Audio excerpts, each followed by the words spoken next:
Sam, let's get into this. Tell me a little bit about your background. Where did you grow up and what kind of life did you lead? Hey, Andrea, thanks for having me. My name is Sam Edgar. I'm a 32-year-old man from Broome, Western Australia, Yaru and Garajati man. Born and raised in Broome, hunting, fishing, practicing culture throughout, my early life, all the way up until, into high school where I went away to boarding school. But, having that culture instilled in me as a young kid, I felt comfortable as a Aboriginal man to, leave Broome and leave my hometown and understand that, I have that culture instilled in me that I can go back, whenever I want and pick that back up again, and hopefully teach my children one day. So, yeah, basically, I've come from that life and I've lived that life and I'm sort of, opening my mind up to the world now. Yeah. And you became an electrician and went from one thing to the other, and now you're a leader in your workplace. Yeah. Have you ever spoken about the voice before? Not formally. I've had lots of conversations with everybody. Understanding, the no campaign versus the yes campaign. What is the voice? That's my question. I'm trying to understand. I'm sure with the majority of Australia as well, they're trying to understand what it is about. We're all trying to understand it, mate, because what we're reading in the Uluru Statement from the Heart is that it's certainly very different to what our Prime Minister is talking about. How about we get into we've got a lot to talk about today. Yeah. But how about we just have a real quick listen to an interview he did recently, and then we'll kick on from there, because I've got to be honest with you, this is one of the most insulting things as an Australian citizen, as an intelligent human being like yourself. I found this extremely insulting. So I'm going to flick over to this and let the audience have a quick listen to this one. Will do. Have a listen. They know the Uluru Statement from the Heart is one page, not hundreds of pages. But what are the other 25 pages? I've read them. What are they? What they are is record of meetings. Some of them, they're records of the big lead-up that happened. Do you agree with most of what is said in those 25 pages? I haven't read it. You haven't read it? There's 120 pages. Why would I? I know what the conclusion is. So, Sam, that was an interview with on 3AW with Neil Mitchell, where our Prime Minister, that unstatesmanly-like commoner, is what I like to say about him, because he doesn't impress me at all. Yeah. But here he is trying to make a monumental change to the Australian political landscape. Yeah. The most significant change that we'll probably ever see. And he hasn't even read the documentation that it's all based upon. Yeah. As an Aboriginal man, how does that make you feel? And I think that's where my stance is. It's what is the yes campaign? Like, if you don't know what you're selling, what are we selling? How are we getting people on board? What is this magical voice that we're talking about that's is it going to change their lives? They talk about finally being able to walk into worlds, or, have a voice in, what does that mean?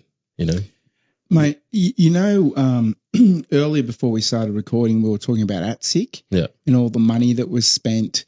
And I think it's fairly common knowledge now that there were people just left, right and centre lining their pockets with the money that was raised or funded, that the government funded for that whatever you want to call that organisation, that sham. Yeah. And, we listen to interviews or speeches by Linda Burney, and it's all about how, this is going to give us the opportunity to understand the problems and resolve the problems. And yet we've seen lots of these moves in the past, but never, ever seen any change. Do you have any confidence that this will make a scrap of difference? No, well, if we can look back at history, we haven't learned our lesson yet. End of the day, the Aboriginal people in the communities, in the towns, get nothing. What changes happened from everything that's happened back then? How can we go? Now we've come up with something different now when we can, really make change. Like, how are you going to make change? What haven't we been doing that's already being done in today's day? Yeah. Yeah. And I guess if you want to take that a little bit further, why haven't we resolved anything in all of these years?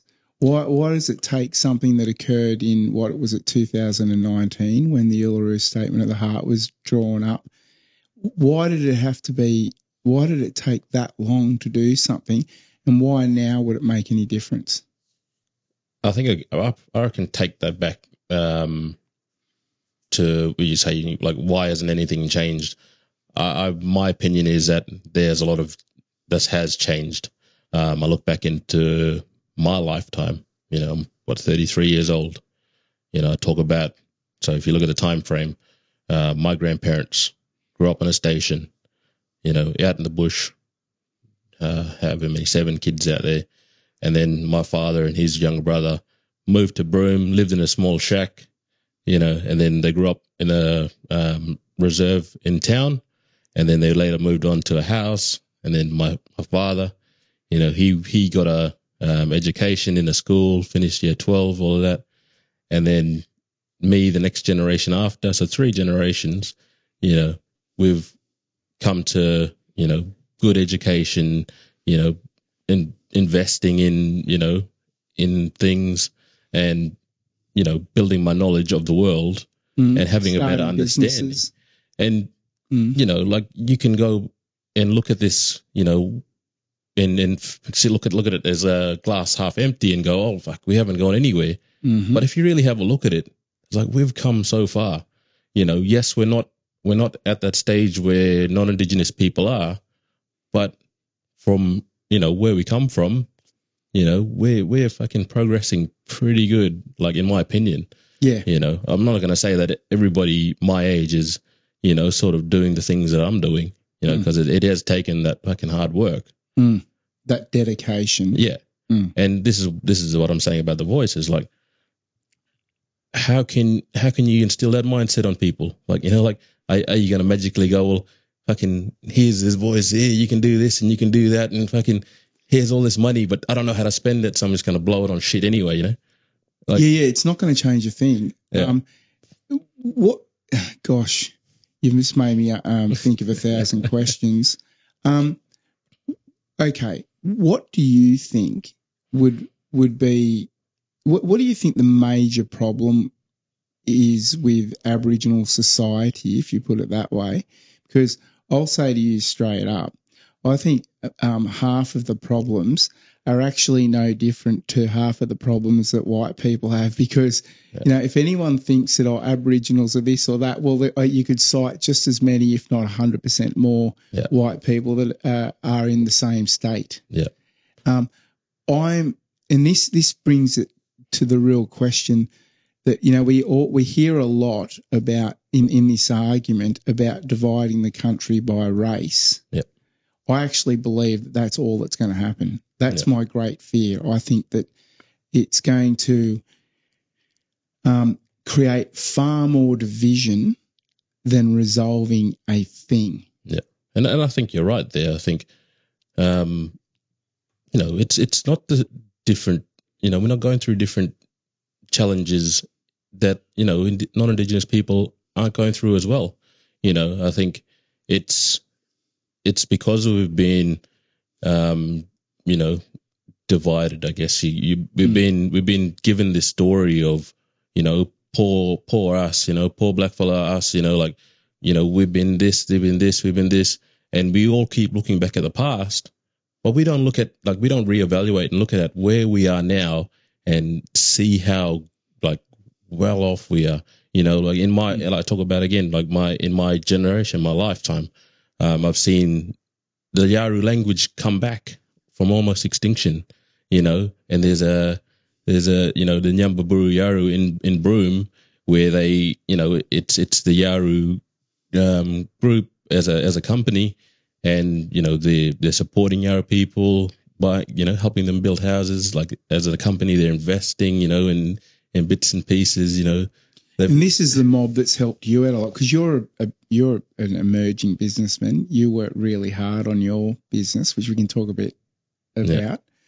But mate, I want to pick up on what you're saying there, because we never hear about the incredible success stories of Aboriginal people. Like, just let's take an obvious one, like Warren Mundine, or even Anthony Mundine, all the sports stars, Kathy Friedman.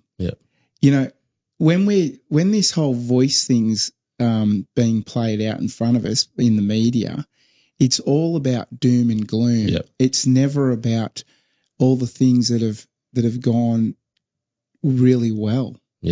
And you know, think about in kind of like contemporary history, you know, we have things like cartoons with the superheroes on it, and they stand for all these amazing things, and they're very virtuous and all that sort of thing. And that literally was the effect of that, was to have people grew up watching those things and aspiring to greater things. Why don't we see that with Aboriginal people? Well, there actually is. There's one of my mates. He has a comic book, an Indigenous superhero. You know, is Indigenous. You know, so we've got to get him on. Keep going. But you know, in his comic book, it has language, and it has, you know, stories of his tribe and where he comes from. You know, and it's sharing that, you know, sharing those stories and sharing that language. You know, and I think that's the way that we're gonna start, you know, getting the rest of Australia embracing us. Is we start sharing our culture. You know, why isn't that being done? Why aren't the media talking about that? And I think it is because, you know, as Indigenous Australians, I think our law and culture has been, you know, prodded and poked at, you know, back in the times of, you know, when we had to assimilate, where now it's like we feel like we need to hold on to everything and try and, you know, clutch it, you know, as tight as we can. But we should be looking the other way and go, well, maybe we need to start sharing with people, then we can get them to understand, well, this is where we're coming from. You know, this is our knowledge. You know, I think we spoke about this before, you know, like just some of the knowledge that, you know, Indigenous, you know, tribes, Indigenous people hold, you know, it's not known about, you know, what the trees do, what this, you know, medicines, things like that, you know? Yeah, I've got to pick up on that as well. What we were talking about is that I spent some time in the Northern Territory last year. Last year it must have been. Around this time a year ago, actually. And I was at a thing called the Whittigen Conference, where there were 50-something elders from around the country, from Tiwi Islands, Vanuatu, came to this thing from literally all over the country. And I went out on a day there weren't any elders there, but there were some more senior people from that local tribe, and you got to forgive me, I don't even know the name of the tribe now. There were so many different names that I was learning it all, just getting exposed to so much information all at once. But we were out doing, I think they were looking for wood to make spears from, so they were literally cutting trees of a particular kind of tree. And this guy asked me to come along and bring my camera. And then we had a moment where we visited a rock painting that's like, they think it's like over 3,000 years old, and it's an absolutely beautiful painting. I wish I had a photo of it that I could put up. But he told the Dreamtime story of that painting, and I started filming it. And then I got in trouble for filming it. and I was really confused because I was asked to come along and film. So then, anyway, so that we got through that, and he told this story, and all that I could think was, why the hell wouldn't you want that filmed? That was amazing. That was such an eye-opener to me. And one of the things that just struck me really hard was that, oh, I get it now. These Aboriginal people are speaking about the exact same thing that any other person from any other culture is speaking about. Yeah. They just have a very unique way of doing it. Yeah. But it's the exact same thing. And I just had this renewed appreciation for the whole deal. Yeah. I really did, and a whole level of respect. Yeah. And I've never been. You're talking about this idea of why aren't we telling our story? Yeah. And I've got to agree with you, mate, because it just, I think it makes such a difference. And yet everything to do with the voice and everything to do with Aboriginal issues and culture is all kind of like smoke and mirrors all the time. And when I say that all they want to talk about is all the things that are wrong. And it's like the smoke. Yeah. Yeah. And it's always clouding the issue. And then we've gotten down the track of like the last, like since like, I guess in Port Hedland, they still had the gates that divided the communities. Yeah. And that ended in like the 70s, like 71 or something like that. So, and that's shocking to me that was going on even then. But since that time, we've really not moved. We've not been able to do any kind of like resolution or healing or celebration of what we finally got right. Yeah. And on top of that, one of the things that really bothers me about The Voice is that, here I am, a white man in Australia. Now, my family background, all of my ancestors came out to this country in chains. Yeah. Slaves. Yeah. Like slaves they were Poms, prisoner of Mother England. Yeah. And so really the truth is, my story is hardly different to yours. Yeah. I mean, we were whipped and flogged and killed. Yeah. And now with The Voice, I'm being made to, I'm essentially, as a citizen of this country, being made to be held responsible for everything that went on. Yeah. And so there's, on both sides, there's big problems. Yeah. So I guess, why can't we just come together? And back to talking about, all these things that happened in the past and, that we've resolved them. And I think that's still where a lot of our mindsets are. A lot of our ideas, our theories, our data, all of that. We're still thinking back to those days. Yeah. We haven't moved forward. And it's because we keep getting reminded every day, and I think, yes, like your background and my background, yes, we've probably been through that same sort of Similar stuff. things, yeah. And then, but then I think, the argument there for Aboriginal people is that, we come from Australia, Yeah, but, 100%. It's one of those things where, yes, we do come from here and we do deserve to be acknowledged and respected for that, but we don't deserve anything else other than everybody else. Yeah. We still live in Australia. We all come under the same law. We all, we're all fighting for the same future. Yeah, exactly. Hey, here's something really interesting to think about.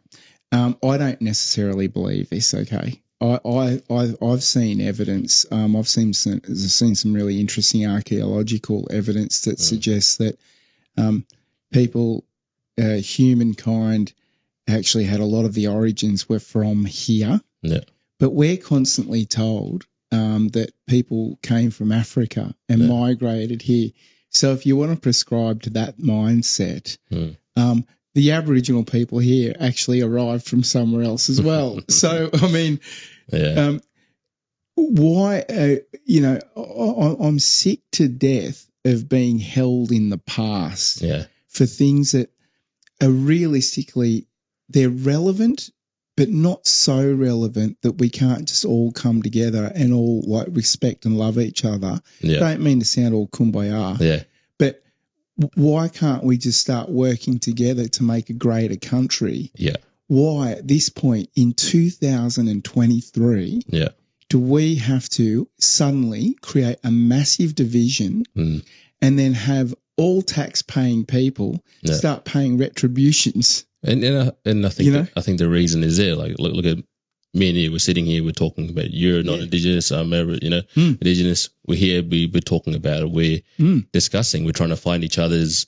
What's your take on it? What's my take on it? We're trying to understand it together. But unfortunately, the majority of society see things very black and white, binary. Like it's yes or no. And then you're probably going to have racists on both sides. And then that's the extremes. That's extremes of you, extreme of me. There's very simplistic mindsets that can't sort of come together and look at all the data and go, well, fuck, we're the same in these. But then obviously your culture and your background has made you this way, and my culture, my background has made me this way. But there's a lot of grey area in the middle that we are very much alike. So. Mate.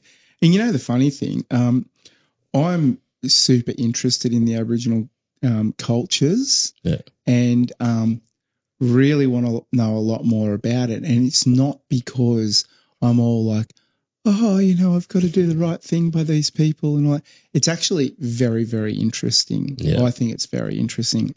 I mean, just the fact that Aboriginal people have been just highly skilled survivors in a landscape that can be like just death threats threatening at every turn. Yeah. Deadly snakes, the world's most deadly animals, all that sort of thing.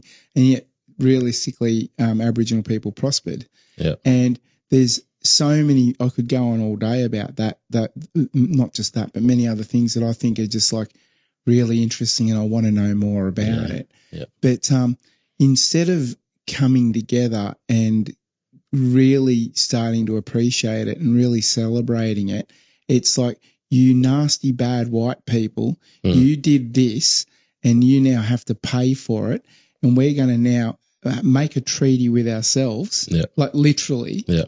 And let's not even get into the true meaning of treaty. I'm sick of words being used in this convenient colour of these convenient colours that kind of skew the meaning of things. Yeah. If you want to do that, come up with a new word as far as I'm concerned. Yeah. But just, where I'm going with all this? Why can't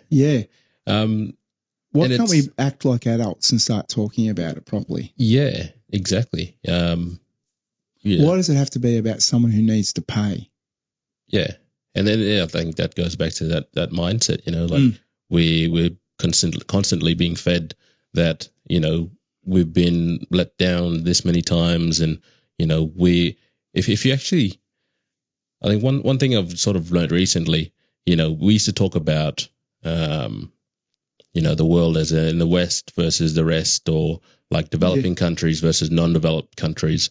But now, the way from a book I read recently, he sort of explains the world in 4 levels. So you'll have like extreme poverty, and then you'll have poverty. So like extreme poverty, like sleeping on the floor, barely have any food. You might earn $1 a day. Next level is poverty. So you're probably earning $2 a day, but you're able to go and buy a bucket and fetch some water, and you probably live under a tin shack, and you can eat food and all this and that. Yeah. And then 3, you got a bit more money, and then you're able to buy, other little bits and pieces. And then 4, like you're very well off, Yeah, you're well off compared to it's an extreme difference. Yeah.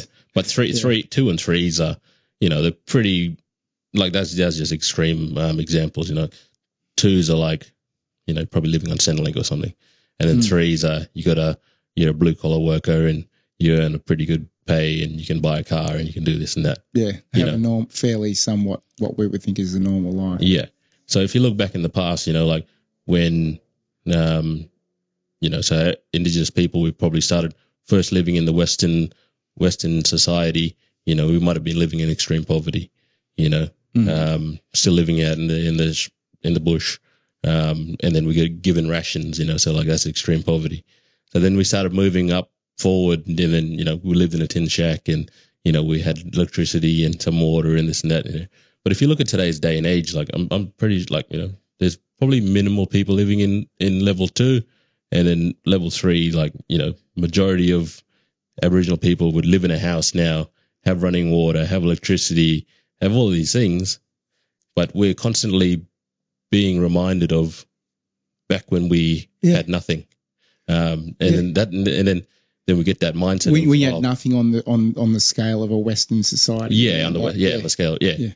And then that could have been when we're sort of like in that time where people were starting to lose their culture. Where.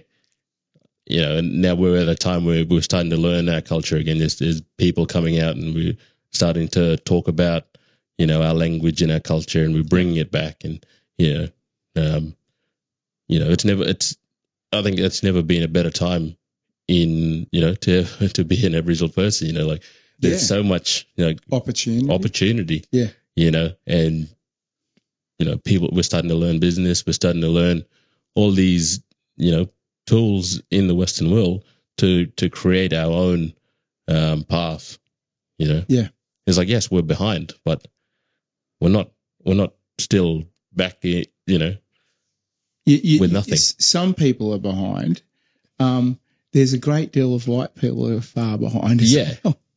And this is the thing that they never actually want to talk about. Yeah. It's all heartstrings. It's all pulling on the heartstrings all the time.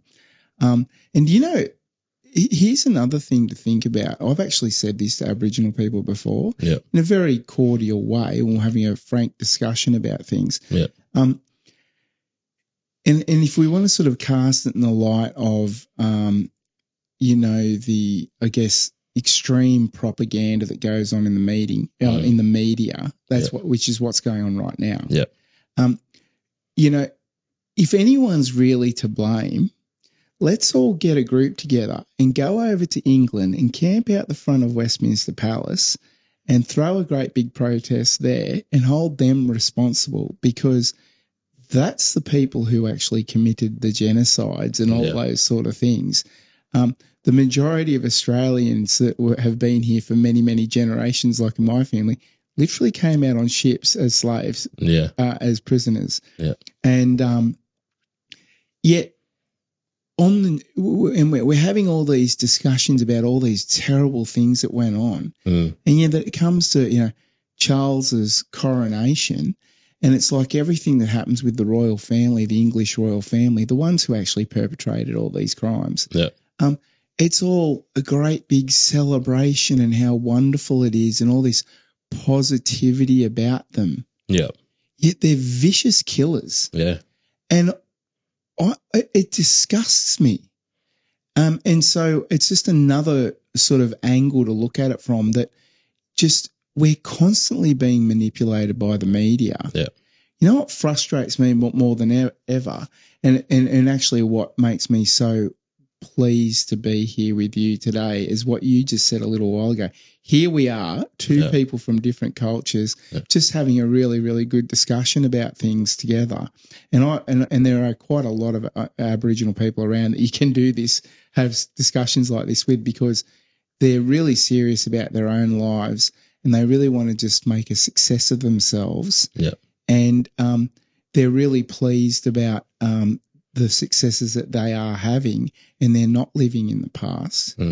But the media constantly tries to keep us back there. Yeah. And now here we are, we've got Anthony Albanese and this Linda Burney and all these other creeps. Don't get me started on Thomas Mayo. He's not even Aboriginal. Really? I didn't know. Didn't you and I? Wasn't it you and I that were looking that up? Yeah, possibly. Yeah, but yeah, his father's Afghani, his mother's white. He looks brown. Yeah, he's not an Aboriginal person, and he's one of the leading advocates for this whole thing. Yeah, he's an absolute activist, and that's the thing. All these things are occurring because they're all activists. Yeah. And have you seen the thing? I mean, a lot of people know this, but have you seen much about Anthony Albanese's early days, his background? No, I haven't. He's a flat-out socialist. Yeah? Yeah. Oh, yeah. And he recently was recorded in I think it was at a dinner, Yeah. and talking about going back to his socialist roots when he's finished in Parliament. Like, Yeah. my God. Crazy. And here's this guy, we've just heard him say that he hasn't read the Uluru Statement from the Heart. Yeah. And that's the thing. I think coming here today, me and you talking about, you're educating me on, some of the political things, that have happened and are happening. And, this is pretty much my opinion on, what I see in today, where I see Aboriginal people, where we stand, versus what we're being told, what we're being fed. You see all these people, there's a campaign going around and it's, and people are standing up and they're jumping and punching their fists in the air and things like that.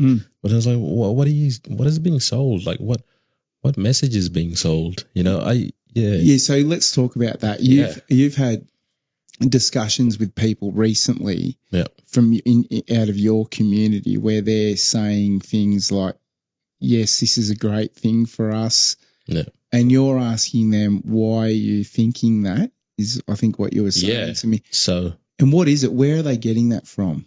And it all comes from like curiosity, like just straight up curiosity. I'm very curious. I'm trying to understand, as I said at the start, like everybody's trying to understand. But my take on it is I'm going back to the people and I'm trying to understand, well, why are the people saying yes? Where did you get your information from?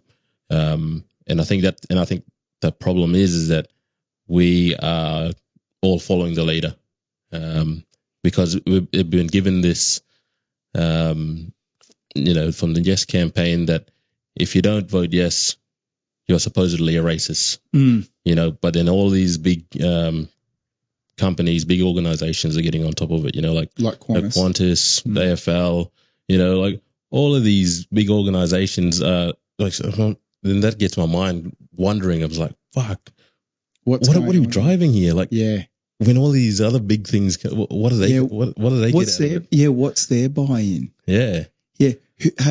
Who stands to gain? Yeah. Do you know, that's the question. There's actually, oh gosh, I'm terrible. There's actually a Latin term for that. And I think it's, but I just forget about that. I think it's something that we all need as citizens in this day and age. Yeah. We all need to get to the point where we're always asking, who stands to gain? Yeah. What is it that benefits Qantas, for example, in having a yes? Yeah. And listen, that just brings us on to a whole other, well, not a whole other subject, but another thing I wanted to ask you about. Now, I know that you fly fairly regularly and, doesn't matter where you go in Australia these days, but let's say we're landing here in Perth and they read the welcome to country. Yeah. Now, that means welcome to the local area, not welcome to country, another funny little play on words. Yeah. You're from Broome. How when you hear the welcome to country blurb, what goes through your mind? How does that make you feel? It is a bit awkward. It's like paying respects to past, but like it's non-Indigenous people probably doing the welcome, but it's just usually do you even know who the elders are, past, present, and emerging? Like, how can we acknowledge people if we don't know who they are? Good point. Good point. That isn't even anything that's actually crossed my mind. Yeah, it's just the rest of it that drives me nuts. It's just words that make people feel better about themselves. It's more kumbaya. Yeah. It's more, don't we feel good? We've done the righty. We've done the righty, and we've used, we've virtue signalled to the world that we respect the past, present, and emerging elders. Yeah. Like, WTF. I'll guarantee you, not one of the people who say those words has ever done a damn thing to make a damn difference to the situation. Yeah. And if there was one of them, it'd be like 1%, if not less than that. Yeah. But you know, here's the other thing. There are customs that are meant to be adhered to when you do that. Yeah. And they're not, it's just words. Again, it's just virtue signaling. It's nothing more than that. Yeah. Yeah, I guess coming from Broome, you know, it was more of a, you know, you do a personal acknowledgement, you know. So I would go out to my country and I would call out, you know, to my Yambaroos and Gummies. That's like my grandfathers and great grandfathers and grandmothers, you know. And I'd call out to my ancestors, and that was sort of me welcoming, saying that I'm here. Yeah. You know, like it wasn't as such as someone telling me, "Oh yeah, you're welcome here" or something like that. You didn't drag a Qantas stewardess out there with you and have her say the words for you.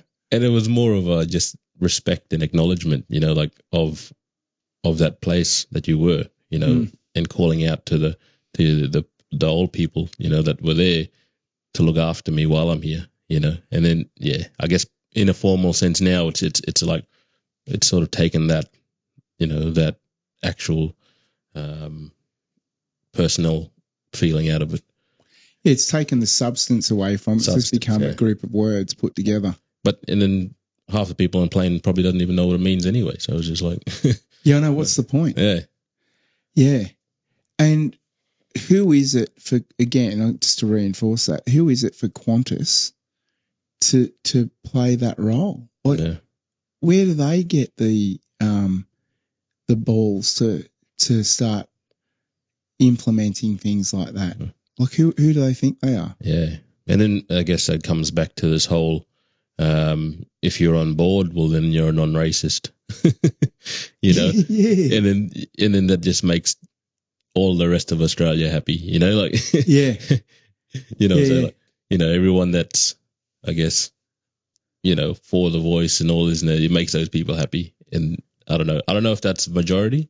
I don't know if that's a minority, but you're getting a big chunk of people that are happy with what you're saying, and I'll continue to use Qantas, and, you know, it's, Yeah, and then you've got people like Warren Mundine who actually know about these things, who saw the yes written on the side of the plane and made a public statement that he'd cancelled his flights and rebooked with Virgin. Yeah.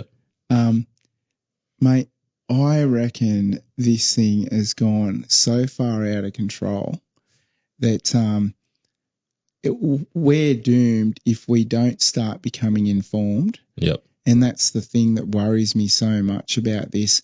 We're about to make this massive, massive change in our society. Yeah. And the majority of the people are uninformed. And being guilt-tripped, I guess. And being guilt-tripped into it. Yeah. Manipulated into it. And, you know, I'm sorry, I've just got to the point in my life where I don't trust a career politician as far as I could throw them. Yeah. You know, Anthony Albanese is wanting to push through this misinformation and disinformation bill. Yeah. Yet, if you're a career politician, that is your bread and butter. Yeah. I mean, we all know that when they make their promises, they basically never keep them. Well, they essentially never keep them. Well, half the time it's just to keep themselves employed, you know? Yeah. What is the majority want? How can I keep myself in the seat? Yeah. You know, how can I make everybody happy? Yeah. But isn't it interesting that here he is, he's out there trying to make this monumental change to our country, and at the same time talking about misinformation and disinformation. No. Have you ever heard of the term projection? Yeah, briefly. Explain it in your words. So essentially where someone starts calling you a name or saying you're this and you're that, and the whole time really it's them that's that. Yeah. And they're projecting onto you. Yeah. I'm sure everyone listening to this, if you think about it, there'll be a time in your life where somebody's projected onto you, and in fact, if you're really honest with yourself, you'll know that you've done it to other people as well. Yeah. I mean, that's the truth of it. But just for the leader of our country to be out there pushing as hard and throwing insults at people, like you said, you're a racist if you don't like it. I'm sick of being insulted all the time. Yeah. I'm sick of having slander thrown at me. Yeah. For wanting to ask questions and wanting to understand. And I'm sure there are so many Australians out there right now that, I mean, I nearly threw something at the freaking computer screen when I saw Anthony Albanese say, I haven't read the statement. Why would I? Yeah. And, oh my God. You know, I guess like for someone like myself, you know, an Aboriginal man, to come out and speak my mind about this, you know, like, you know, I have a lot of family, I have a lot of friends that are, you know, are for this campaign, for the Yes campaign. But, you know, I hope that, you know, me coming out and talking about this is not a negative. It's not, you know, being against all my family and friends and being against Indigenous people, because that's totally wrong. I'm trying to go, well, we can do this without this voice. Yeah. We're already doing it. Yeah. We're already fucking killing it as Indigenous people. Like, I could name fucking shitload of Indigenous businesses up in the Kimberleys. Yeah. You know, and actually business coaches, you know, in the Kimberleys, Indigenous business coaches. Like, it's like, you know, we didn't have that. We didn't have that 20 years ago. Yeah. You know, we probably did have a couple of people here and there, you know, doing well. Like, even down here in Perth, you know, there's a couple of really big, you know, Indigenous businessmen. Yeah. You know, and they're doing really well. Yeah. And they're supporting Indigenous businesses. I don't know if I've ever told you about this, but there was a bloke that I worked with many, many years ago in the mining industry, and he was an ex-lawyer, Aboriginal man from the Pilbara, and he just got to the point in his life for many reasons, which we won't go into, but he made it wanted to make a change, so he decided to go mining. Yeah. That bloke, geez, mate, I had a lot of respect for him, and I can't even think of his name now, so there you go. But it's been a long week. That man was so intelligent, just so I used to have dinner with him because I was just in awe of this guy. Like, he made me really take notice of him. It was like he kind of commanded respect kind of thing. Yeah. And it was like I really admired him. And yet, you know, no one probably knows about this guy. Like, people in his local area and the things that he did and the way he helped people but it's just the same as what you're saying. There's so many people, Aboriginal people, who are really successful now. Yeah. Yet we just don't really hear about them. Yeah.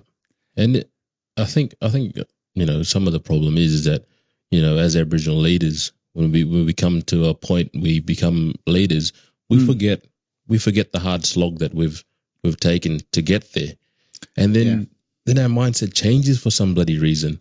We become so sympathetic of everybody else, where we forgot how hard we had to push ourselves outside of the box to go and get ourselves educated, to go and, you know, put ourselves into rooms where we're the only black fellas in the room. Yeah, you've done that yourself. And I tell you, my whole life, I've been the only Aboriginal person in the room. Yeah. You know, and I'm not going to, like, I'll tell you right now, I'm not brainwashed by the diversity in the room, because I've always held my own.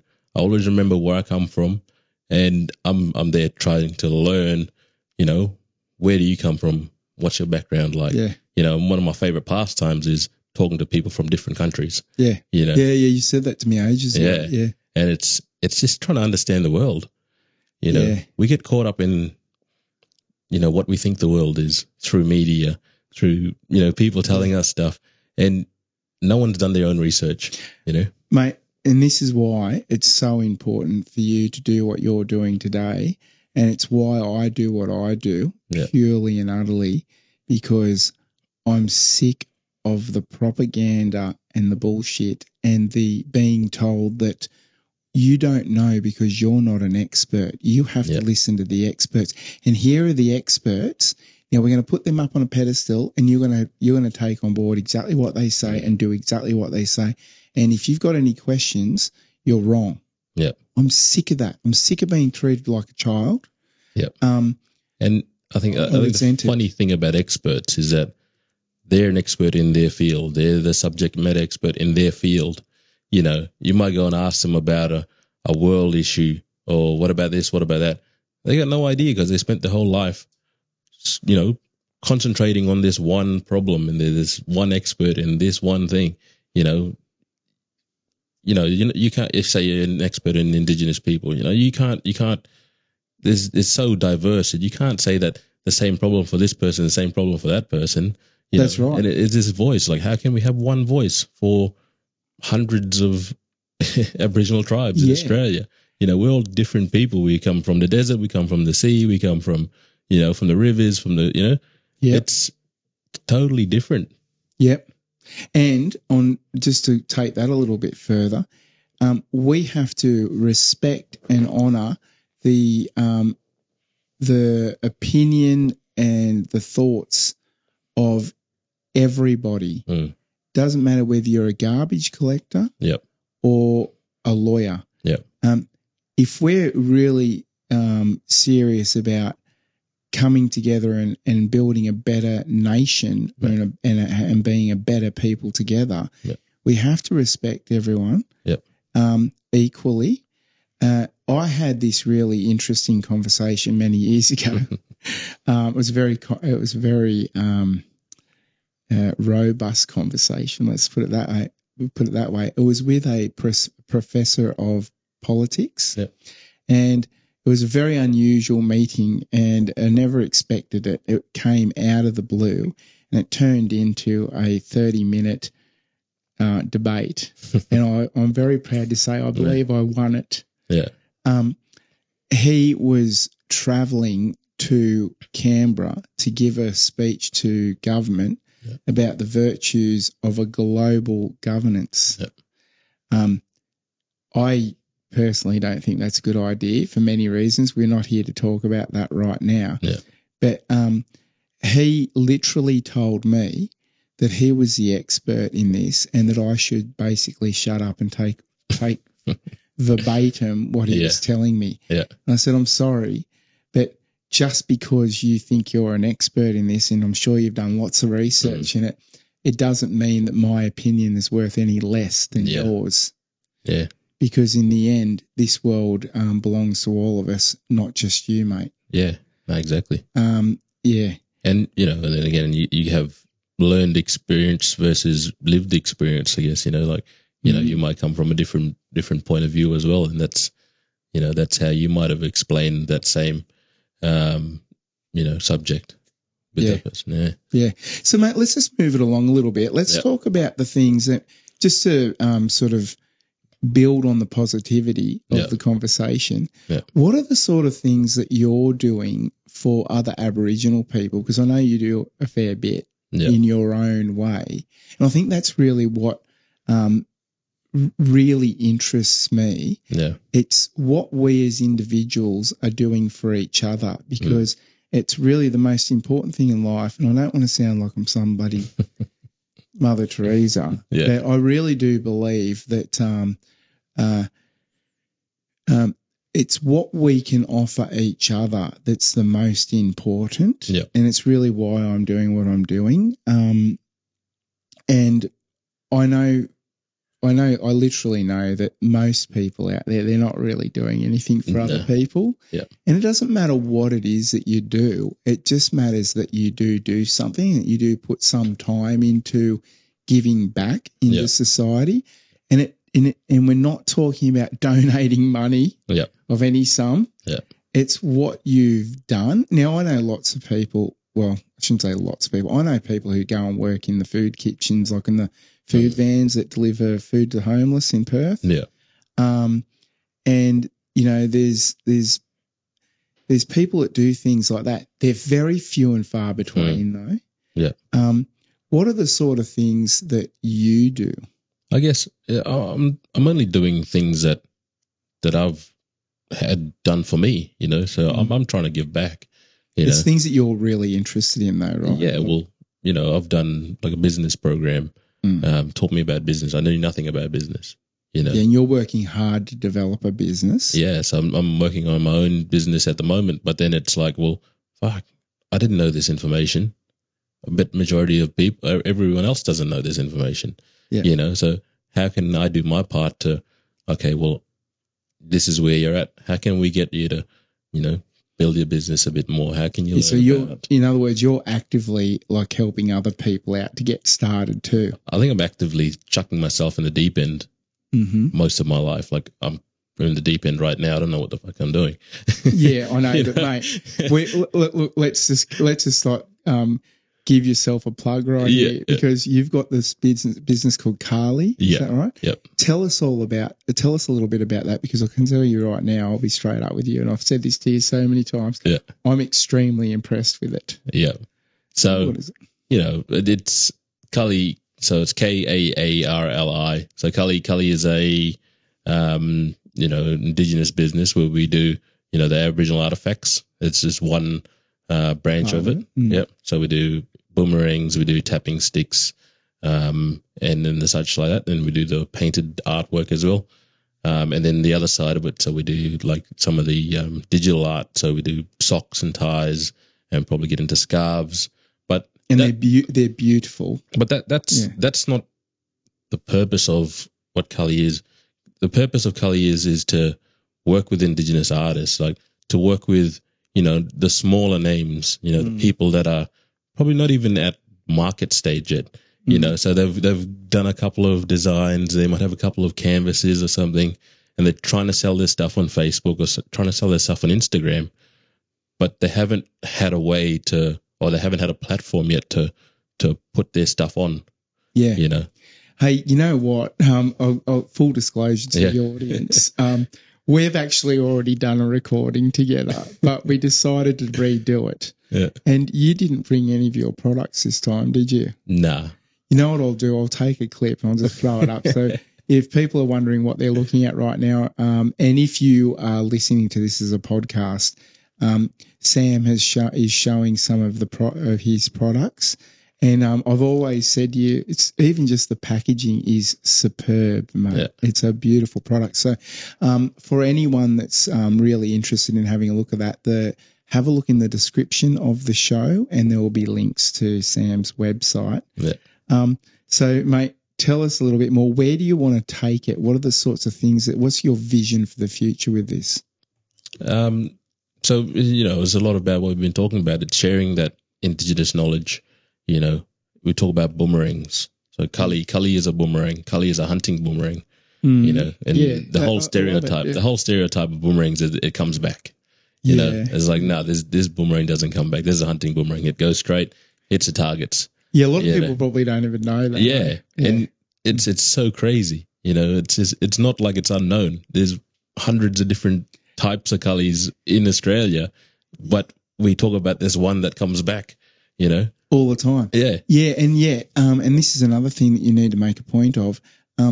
Every group, every tribe, they have their own special design, don't they? Yeah. So different designs, different trees, Hey, there's a lot of people that listen to this podcast from other countries. Yeah. Tell us about, this is something a lot of people don't understand. What? It's only a very small number of Aboriginal people who play the didgeridoo. Yeah.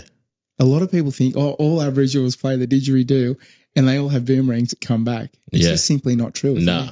So, from my knowledge, the didgeridoo, it comes from up in Arnhem Land, Yolngu people. Yeah, that's my understanding. And it's they call it a yedaki, or yeraki is how they call it. But then it's become this Indigenous instrument that everyone plays. Yeah, it's like this. Oh, that's that person's an Aboriginal because they play the didgeridoo. Yeah, and I've had requests, to make them, or like to have them as a product, as a part of me and my culture. Is like, that's not where I come from. So unfortunately, I can't do that for you. You know, I might go and make it for myself, can be my own personal one, but I can't go and say, well, yes, I can make it for you, but it's not from my culture. You know, it's like it wouldn't be authentic. You'd No. be telling them a fib. Yeah. Yeah.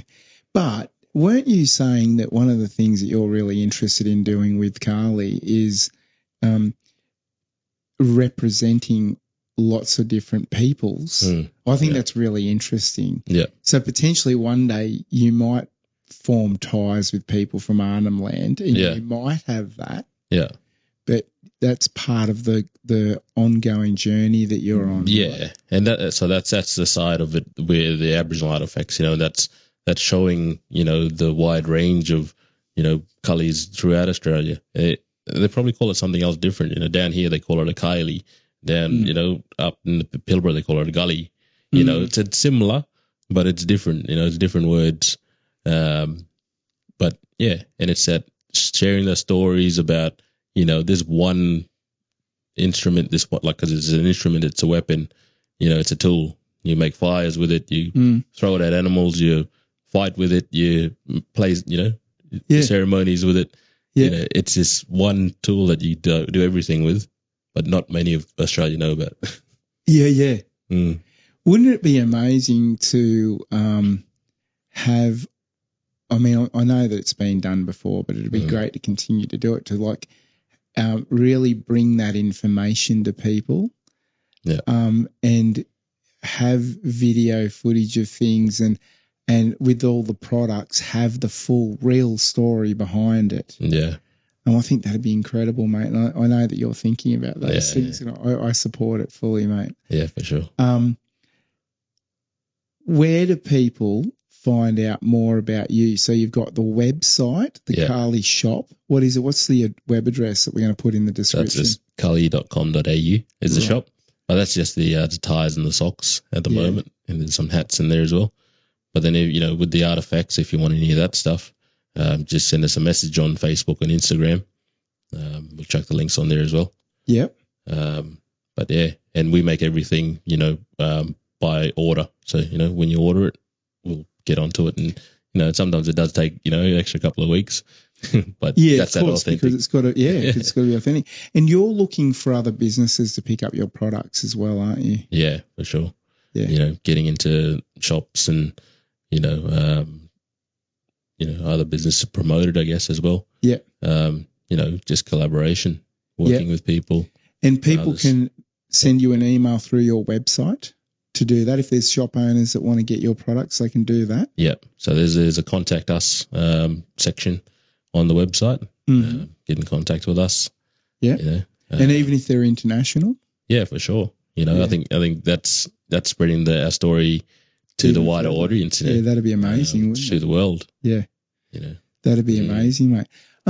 What else would you like to bring up? Is there anything on the forefront of your mind that you've wanted to say today in this session that you haven't already? Because we've had lots of discussion about the voice. Yeah. But I want it to be a little bit about you as well, mate. I mean, it's all about you, but you know what I'm saying? Yeah. So, end of the day, it's all about mindset. You know, instead of giving handouts, giving money, grants, whatever, all these bits and pieces, we need to start changing our mindset. You know, change the way we think about things, change the way we question the world, change the way we think about work ethic, you know, because, you know, we can give all of these things, you can, you know, build all these organizations, you can, you know, all these programs, but you can't force people to learn. So you can lead a horse to water, but you can't make it drink. Yes.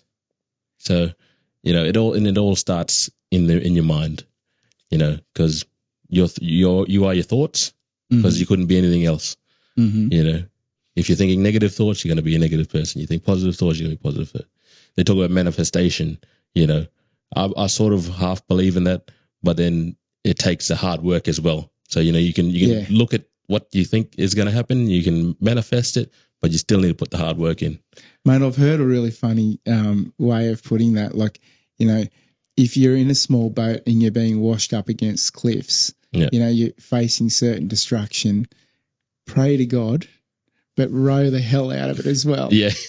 That's really what it's all about. You got to work hard, Yeah. and you work really hard, but you're also constantly educating yourself. You're an avid reader. Yeah.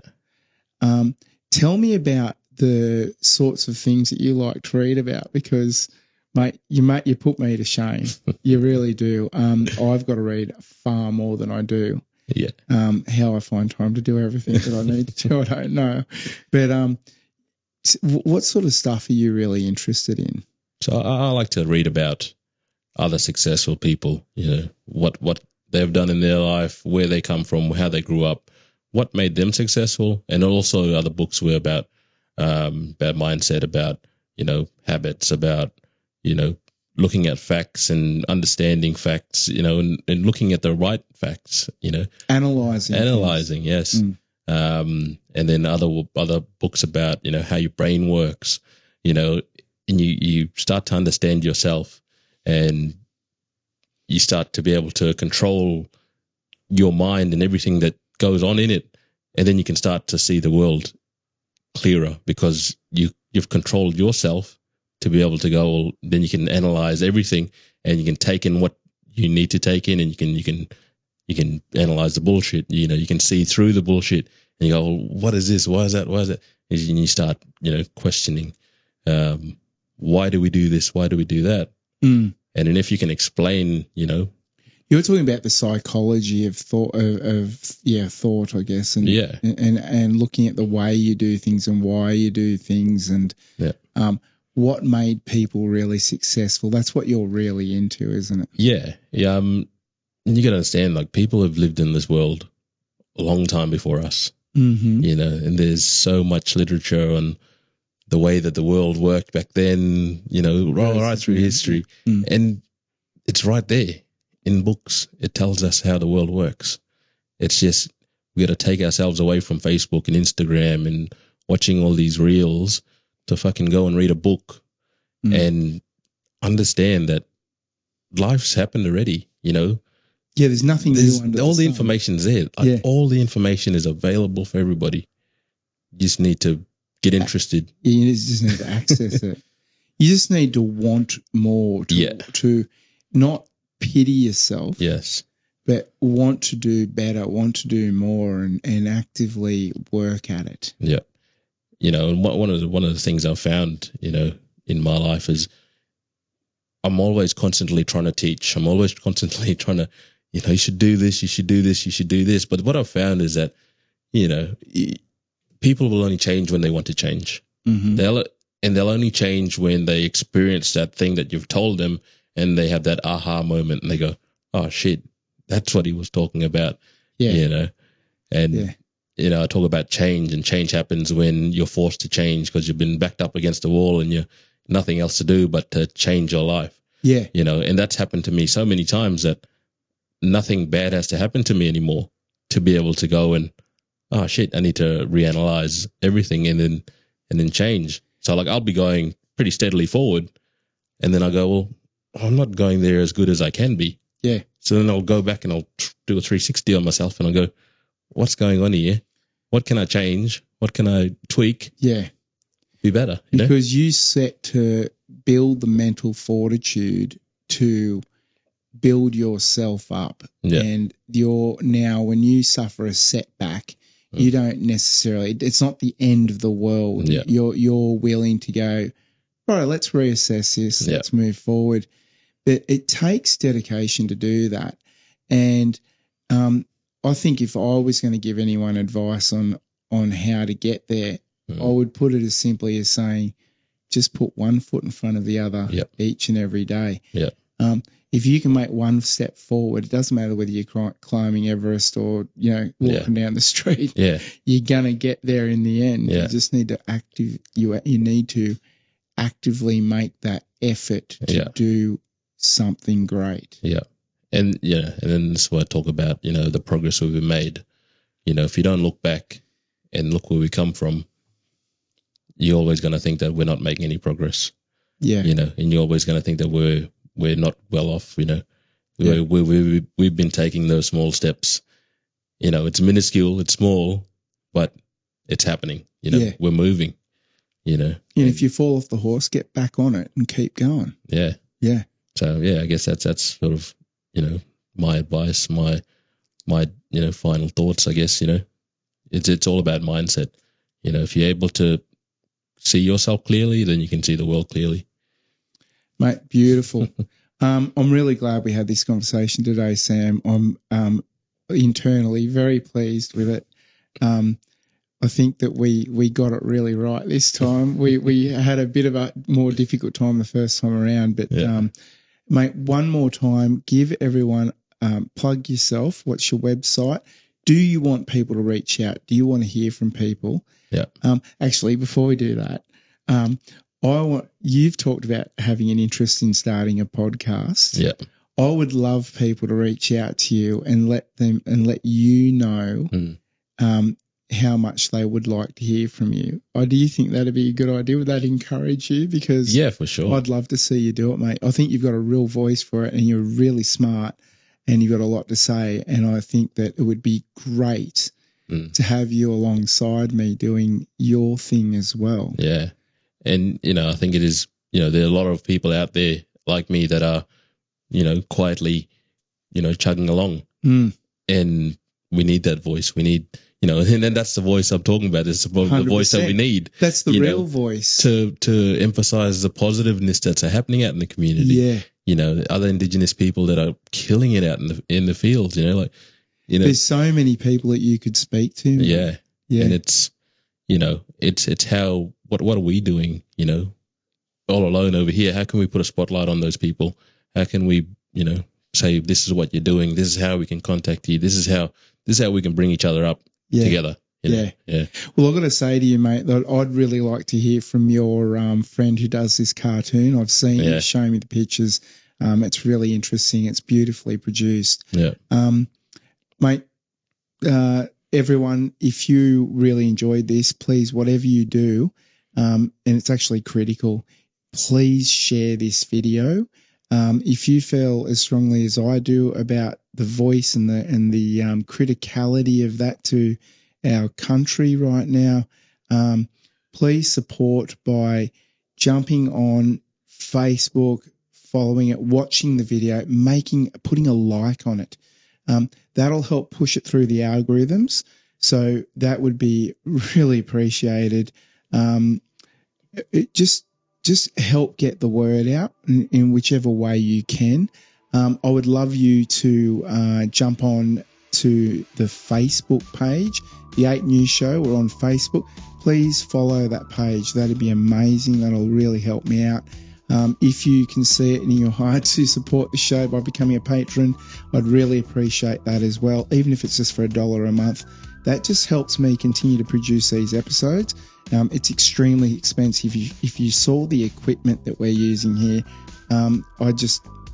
every time a pair of headphones breaks, it's quite expensive to replace a pair of headphones. And that just happened the other day. So, you know, they're the sorts of things that we're constantly paying for, and I'd really appreciate you to support that.